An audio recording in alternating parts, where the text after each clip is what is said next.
बिस्मिल्लाहिर्रहमानिर्रहीम। शुरू अल्लाह पाक के नाम से जो बड़ा मेहरबान और नाहित रहम करने वाला है।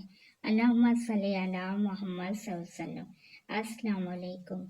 आज की वीडियो झाड़ू के बारे में है। मसलन ख्वाब में झाड़ू देखना, ख्वाब में झाड़ू अपने घर में देना, ख्वाब में झाड़ू दुकान में देना, ख्वाब में झाड़ू किसी और के घर में देना, ख्वाब में झाड़ू गली में देना, ख्वाब में झाड़ू मस्जिद में देना, वगैरह वगैरह।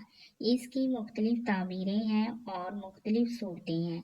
इसके लिए आप वीडियो को मुकम्मल देखें। ख्वाब के अंदर घर में झाड़ू देना और मट्टी जमा करना, इसकी ताबीर ये है कि माल हासिल करने की अलामत है। अगर कोई शख्स ख्वाब के अंदर देखे कि अपनी दुकान की छत पर झाड़ू दे रहा है और मट्टी बाहर निकाल रहा है, तो ये उसकी बीवी के माल खत्म होने की अलामत है। ख्वाब के अंदर घर को झाड़ना, अगर ख्वाब में घर को झाड़ते हुए देखे तो ये माल ज़ाया होने और नुकसान उठाने की अलामत है।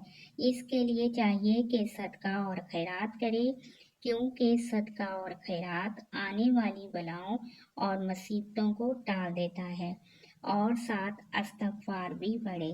ख्वाब के अंदर झाड़ू को देखना खादमा या नौकर रखने की अलामत है और आराम और राहत और सुकून पाने की अलामत है। ख्वाब के अंदर किसी और के घर में झाड़ू देना मालो दौलत जमा करेगा, जिसके घर झाड़ू देगा उससे नफ़ा हासिल करेगा।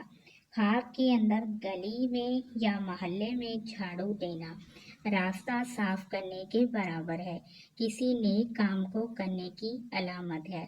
ख्वाब के अंदर मस्जिद में झाड़ू देना गुनाहों से दूर होने, खात्मा दीन इस्लाम होने, इज़्ज़त और बुजुर्गी पाने की अलामत है।